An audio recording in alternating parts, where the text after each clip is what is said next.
people can start losing weight just by making better decisions. Motivation is driven from the inside out. Use flexibility as a tool. Rely on structure when it's helpful. This is where we discuss the possibilities. Hey guys, this is Dr. Kori Propst, Wellness Director and Vice President of The Diet Doc, and I'm here with Dr. Joe Klimczewski, founder of The Diet Doc. Hey, welcome to the Life Mastery Podcast. Today we're going to be discussing fitness, entrepreneurship, and finding your niche. One of my favorite topics, Kori, glad we're doing this. One of our categories that we're going to continue to explore in the Life Mastery Podcast. But business development is something I think you just kind of do if you've been working with clients as long as we have. But there are some tremendous statistics, ever-changing trends. And I know with our company, The Diet Doc, you and I certainly deal with this every single day with program owners, onboarding new owners, training them, et cetera. But I had a really unique opportunity a couple years ago at Lane Norton's VIP camp. He asked me to speak on the trends and the future of the fitness industry. And that was on the heels. I think he knew I gave a similar presentation at the ISSN National Conference. And this is stuff, like I said, we talk about every day in the Diet Doc, kind of in the back room, training with our program owners. So I think it's a very important topic. And I think we're going to spend about 4 hours here going over it today. Well, I don't think we're going to spend that long, Joe, but I do want to say that I think it's something that you are very brilliant with, and that our owners really benefit from, because you are always on top of where the industry is currently, where it's heading, and where we as entrepreneurs need to be going, and in what directions we need to be thinking. Well, I appreciate that, and I certainly spend a lot of my time delving into those matters, because especially as fast as the world changes, every industry is just on a razor's edge, changing every couple of months now. Yeah. I remember 20 years ago when I was in business, I thought in terms of 5 or 10 years. Then when social media came about, it was almost like, hey, next year and the next year, we really need to be thinking about this. And it's truly, even now, 6 months is not even enough time to anticipate where things are going to be heading. So with all of that chaos and speed, heading down the highway that direction, I don't think we need to just completely upset the apple cart and forget about, the core of who we are. What do we want to do? What's our niche? How do we become the best clinician we can be? And there are just certainly a lot of changes in the industry that I think makes that even more profound than ever. Well, do you think, though, that there are, and I think this is what you're saying, is there are just foundational elements or concepts that we as business owners need to be focusing on in terms of branding and, well, especially branding? Who are we? What do we represent? And how are we going to what's our mission? What's our vision? Just at a foundational level. Yeah, I think one of the things that helps me is I always have to put myself in the position of a consumer or somebody viewing us from the outside, because we get stuck in the things that we want to teach people and that we think are important. And they are tainted by everything else they're hearing in the industry, not just your voice, and by just the way society and culture changes. So I'll give you an example. When you were born, personal training didn't exist. Nobody was standing around with a clipboard and a stopwatch counting reps. It just didn't happen. 25 years ago, it was just getting started. Now there are more than 250,000, and the industry is projected to grow at more than 15%. And so in one generation, what has happened? I mentioned the other day in an interview that when I was in college, the #1 degree was psychology, and everybody graduating with a bachelor's degree in psychology came out of school realizing, wow, there are no jobs for this. I want to grad school.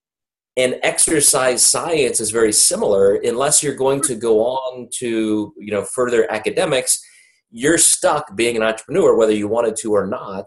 And, what does that mean? What are your goals? I think in today's topic, what we're going to discuss more is understanding that you have to make a choice. You have to create some kind of vision for where you want to go with your career. Yeah. And then you've got to be more strategic than ever, because like every other industry, when you go from zero, the industry doesn't even exist, to $250,000, and in 2026 predicted to be close to $500,000, think of all that competition.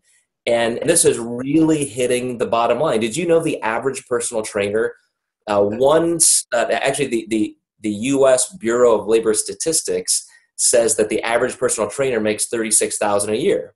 Now, that might be better than, bagging groceries, but that's certainly not a livable professional wage. And some other personal training sources claim that the average is around $58,000, which again is markedly better, but I think most of us want a little bit more. So how are we going to do that?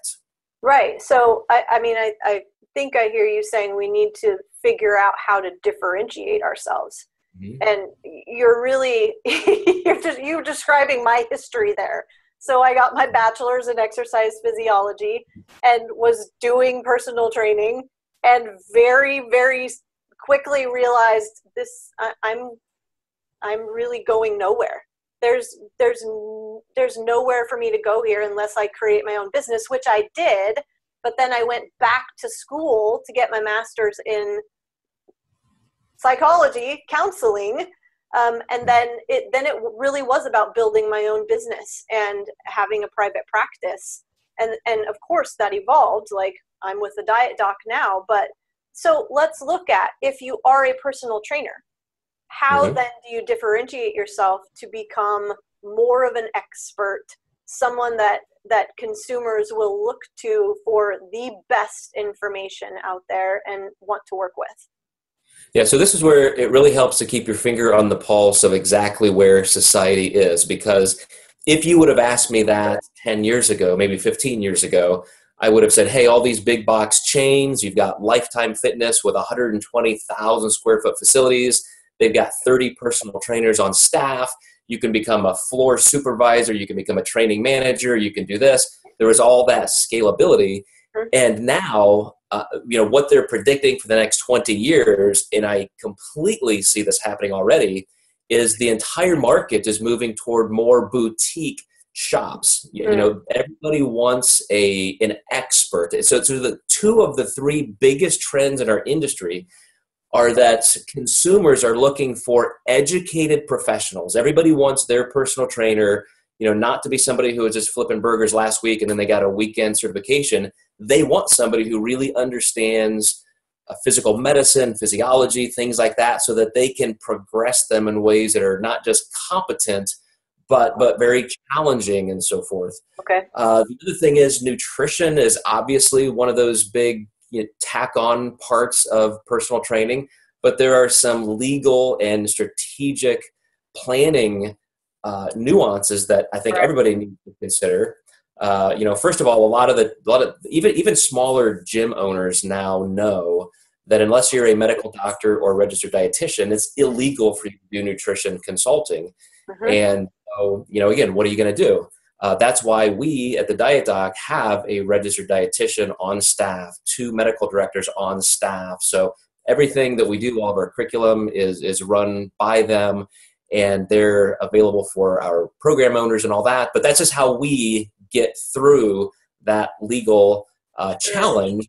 And of course, it makes sense. Like, why would you not want to have that kind of support for clients, especially in our situation when we have clients all over the world? But one more part, Kori, before I let you jump back in, I want to say that it's incredibly important to know this fact.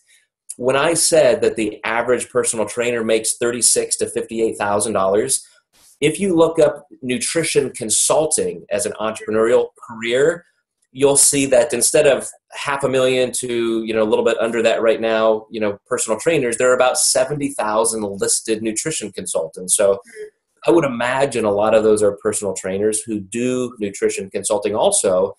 But guess what their median income levels are? The exact same. Meaning that somebody's just saying, well, I'm a personal trainer today. Now I'm just simply adding nutrition onto my services. Nobody's going to pay more for that unless you have some added value strategy, which we'll talk about in a couple minutes. But I cut you off, so I want to throw back to you there. No, yeah. So I think what you're speaking to is certifications, additional knowledge and education.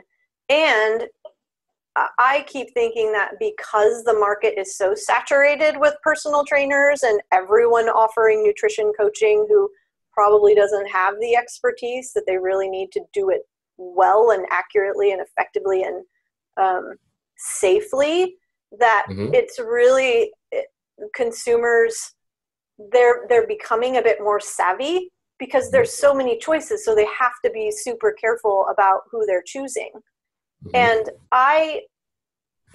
among the individuals who are part of the Diet Doc family, who are Diet Doc owners, there are, I could name a slew of them, but a few come to mind off the top of my head who have really just dominated the industry in the way that you described. So Vanessa Toulson, for example, she's our owner in Twin Falls, Idaho, who started in a gym, right? She was doing what you've described. She was doing personal training. They then hired her as their wellness director. So she was managing all of the different programming and things like that, but then really recognized a need that was there to, quote unquote, tack on the nutrition and have the solid foundation of a medical director and a registered dietitian and you with your PhD in nutrition and, having a health psychologist and that team to be able to draw upon, which just, it bolstered the level of credibility that was underneath her. But not only did she have those things, then she had the vision, like you said, in terms of getting out there and really working on the human side of things and being willing to just offer nutrition and offer personal training, but to get to know people and create relationships and collaborations. And so is that is Vanessa a good example of the type of entrepreneur that you're thinking of? Yeah, I go all the way back. You mentioned coming right out of college, you got a bachelor's degree in exercise physiology and you become a personal trainer. At that point, I think the industry was young enough that it was still pretty novel to even have a personal trainer. Now there are just hundreds in every city. I was down in Nashville and a friend of mine, a guy who used to work for me, owns a Barry's boot camp, one of the great boutique franchises in the world. And he said 7 or 8 years ago when he created this space right in the Gulch, the prime spot in downtown Nashville, he said there were only 3 boutique facilities like that in the entire city. Now, standing on his curb, you could see 8 on the same block. And so again, what are you going to do to differentiate? And I know for me, I didn't start out 20 some years ago thinking, gosh, here's going to be my plan for my entire career and it's just going to be amazing. I stumbled through this and just worked hard, got lucky, worked harder, failed at times. And what I can look back and connect some dots to my success is that I always did have some kind of differential. I started out in physical therapy. So when I was training clients, I knew exactly through functional biomechanics, how to help them avoid certain injuries or work around injuries or do this or that. So that kind of intense anatomical knowledge was something that drew people to me. And then, of course, as a, quote, personal trainer owning a gym, I had a doctorate in nutrition. So when I started doing nutrition programming, I was able to give them real service, real value, real content that nobody else could. So I think the more things you can stack up to specialize in that area or one area or a unique combination is your only way to really thrive. Yeah, it's interesting because like you said, I started doing personal training, and then I recognized this need that not everyone's going to come into a gym. And, that's pretty common knowledge. We have these boutique small studios now that people love to go train in, and there's the connective element, but there's a lot of intimidation involved in coming to a gym. I recognize that, but it wasn't strategic. Like the moves that I made to differentiate they were just kind of evolutionary and organic. And so I was like, oh, I'm going to do mobile training then. And I started driving to people's homes and doing personal training. And then they're asking me questions about nutrition. And then I'm realizing like, oh, here's another need here that other people can't provide. So now I'm getting certifications. And then it was mindset and motivation. And then I made the decision to go back and get my degree in counseling. But it's interesting now, and I think part of it is because of the saturated market that we have people who can guide us more deliberately towards that differentiation and not maybe make the mistakes or have it be as slow as perhaps it was for us because it was just kind of by chance. And interestingly, we can talk about that and use a little humility saying we just got lucky here and there. But in the total scheme of a career, there is no shortcut to becoming the expert. You cannot fake that. I know people who think they can just get some certification or do this or get this job position, and you just can't. I mean, you are always going to rise to the top if you take the time and diligently pursue becoming the best at something. It's very cliche in business development to say, hey, you just got to go find a need. And that's true, like you were discussing, but it's very difficult because so many people are out there doing it, and you have to stay ahead of the curve. As soon as you establish expertise or maybe market dominance in one area, the whole culture can swing in another direction. So there are so many moving parts, but the one thing that will anchor you in for the long haul is absolutely becoming the best at something and then staying on top of your game. So what I hear you saying is we can't do it all, Joe, and we need to pick something and become very, very good at it and skilled at it. Yeah, dominate one space. Yeah. Absolutely. Dominate one space and then decide where you can grow and when. I'll give you some great examples. I love this in our own company. We have people like Ashley Barnhart who created the Strong Moms of the Diet Doc, so that she's catering to and marketing to and really becoming quite an expert in working with women who are becoming pregnant or postpartum, young moms, that kind of thing. We have Tanya Burton in Missouri who is creating the Women Warriors of the Diet Doc. And it's going to be catering to women's specific needs in fitness and nutrition. We have Adam Martin, who's a pharmacist and an owner of the Diet Doc, and he created the brand Fit Pharmacist, and he's working toward helping people in the allied health industries like pharmacy become nutrition practitioners. So, I mean, look how specific you can get if you really decide that you're going to use your individual passion and own that space. I think that's exactly where you have to start. But don't take the shortcut of assuming that just because you come up with a snazzy idea, it's going to work. You've got to have the background to do it. Right. And, really what I feel like this boils down to, did you use the word passion? Like what we're good at, what gets us up in the morning. I could say that I'm the best nutritionist there is. I love psychology. That's what makes me happy and gets me out of bed every morning, and it's what I love to teach people about. So that's why I do what I do. Yeah, you bring that skill set into your nutrition consulting work. Absolutely.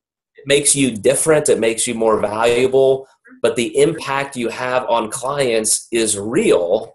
And so they refer more people to you. And now supply and demand, the cornerstone of any success, simply means that you are at the top of a much, much smaller jungle, so to speak, of consultants, and you're writing your own script.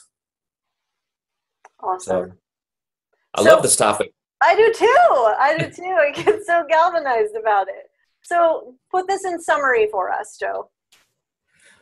Well, the industry is going to keep growing. That's the good news. The challenging news is that that's going to, eliminate scarcity. There's going to be more abundance, and so job creation comes down, prices come down, so revenue potential is going to decline.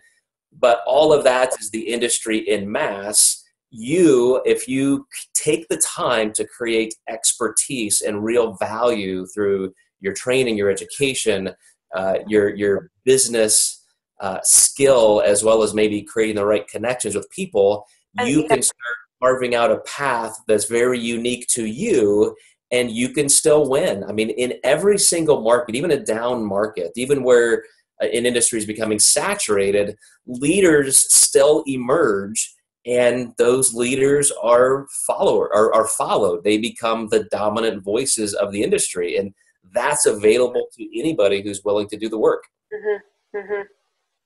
And we need support. I think that's a key piece of it, don't you? Oh, even us. I mean, we're busy day to day running this international company. But what do we love to do more than anything? We go to other people's conferences, camps. We go, we network with people who are doing the same thing we are. We learn from them. I mean, we have our friends and support just like everybody else. So we wouldn't be who we are without that, for sure. Yeah. Well, cool. All right. Going to wrap it up for the day. Wrap it up. Thank you, guys. Thanks for joining us for the Life Mastery Podcast. See you next time. See you soon.